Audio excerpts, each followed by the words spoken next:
In Act 6, you present your solution. This keeps you in sync with your customer's decisions. Your customer must first be convinced you and your company are a trusted source before they'll seriously consider your solution. The needs that you uncover in Act 3 and confirm in Act 4 will determine what you present in Act 6. The notes that you took during Act 3 will be important tools to help you stay on track in Act 6. When you present your solution, you'll match your customer's needs with your solution's features and benefits. It's common to have communication errors occur during Act 6. We're presenting now, and it takes a great deal of concentration to stay focused and use a procedure that keeps the customer involved and excited about the conversation you're having. Some of the classic errors that CRPs make during Act 6 include presenting features that are unimportant to the customer, not relating benefits to the features so the customer clearly understands how the capability will help them, not testing each feature and benefit to determine its relative importance in the customer's mind, losing the customer's interest by talking too much during the solution presentation, and discussing all the features and benefits too soon, leaving nothing in reserve to help deal with possible stalls when you try to gain a commitment. See if you can identify some of these classic communication errors in these sample scenarios. Now you see, all intraoral cameras utilize solid-state imaging circuits called CCDs. That's charged coupled devices, CCDs. Now, these consist of an array of pixels, and you want to have a lot of pixels in your unit because that makes your resolution better. Yes, well, I see. Now, Dexicam 2 utilizes a color chip system in which a mosaic of color filters each picture element or pixel of the CCD. Now, I'm sure that you understand that light is made up of several different colors. Yes, yeah, you know, I do. The mosaic filter generally comprises complementary colors, you know, yellow, cyan, magenta, green.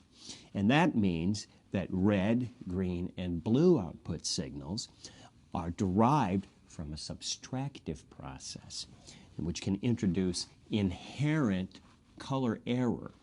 Now, in Dexicam 2, such errors are corrected by a special electronic matrix, resulting in much greater color accuracy. Now, here's another interesting feature. CCDs are quite sensitive to infrared radiation, you know, like from a neutral density YAG laser. Now, longer wavelength lasers, such as the carbon dioxide laser, are not visible to the CCD, and no protection is required. Now, the Dexicam 2 includes an optical blocking filter to prevent the CCD from seeing the backwash from the neutral density YAG-type lasers. Now, blooming is a phenomenon that occurs when excessive illumination causes the electrical charge in the CCD's pixel to spill over into adjacent pixels. Now, have you ever seen vertical white lines emanating from areas of excessive illumination?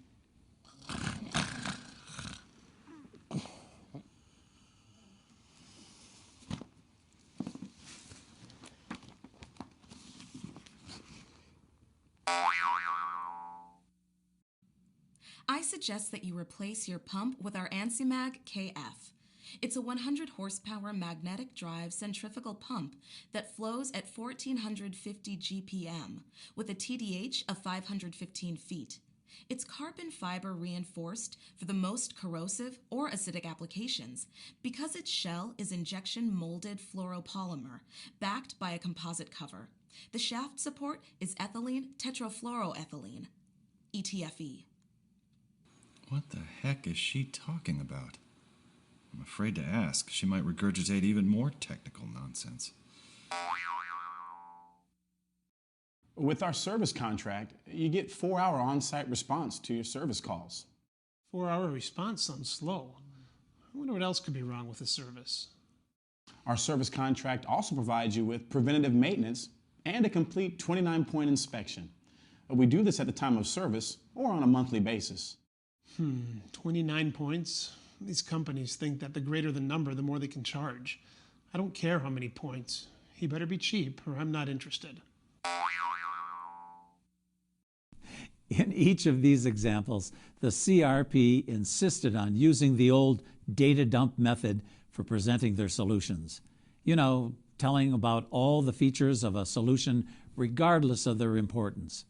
The customers ended up talking to themselves or falling asleep because the CRP didn't bother to keep the customer interested or involved in their solution presentation.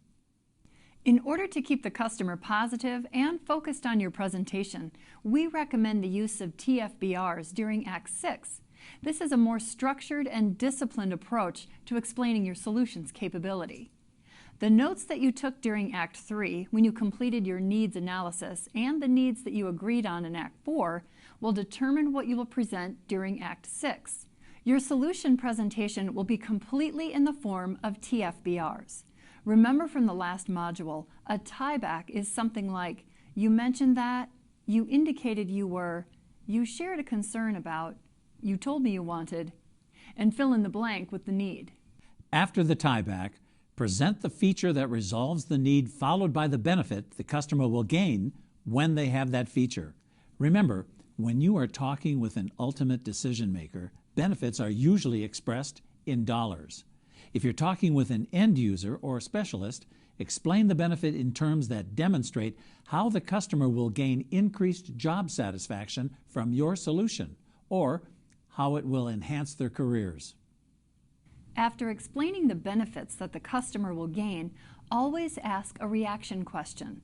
These are open-ended questions that help you balance the conversation so you aren't doing all the talking. They also allow you to determine if the capability that you just presented is hitting the mark. An example of a reaction question that you would use after you have presented a feature and benefit would be, how would this help you out? Hopefully, you will have the opportunity to present multiple TFBRs. We recommend you use 1 or 2 TFBRs during the solution presentation. If you present 2 TFBRs, use what you consider to be the most powerful feature and benefit last, so you end Act 6 on the highest note possible. It's a good idea to save one of your TFBRs for Act 7 in case you hear a stall when you ask for a commitment. We'll discuss this in more detail in our next module. Let's take another look at our last 2 scenarios and see what happens when the CRPs use the TFBR technique. Here's why I think you should replace your pump with our ANSI-MAG KF. You mentioned it was important that the pumps you use are extremely reliable, considering the heat-sensitive corrosives and acids in your operation.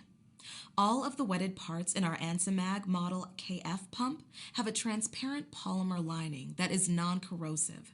This will avoid the high cost of breakdowns, reduce energy costs, and minimize the need to stock a lot of spare parts.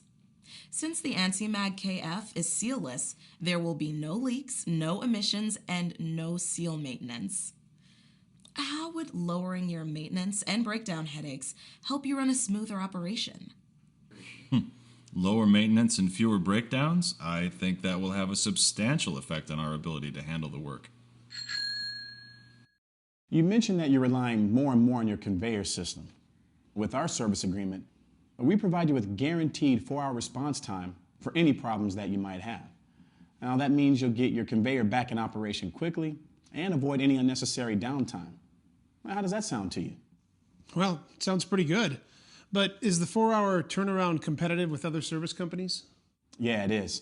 Now with our agreement, 4 hours is guaranteed. So in many cases, we will arrive much sooner than that.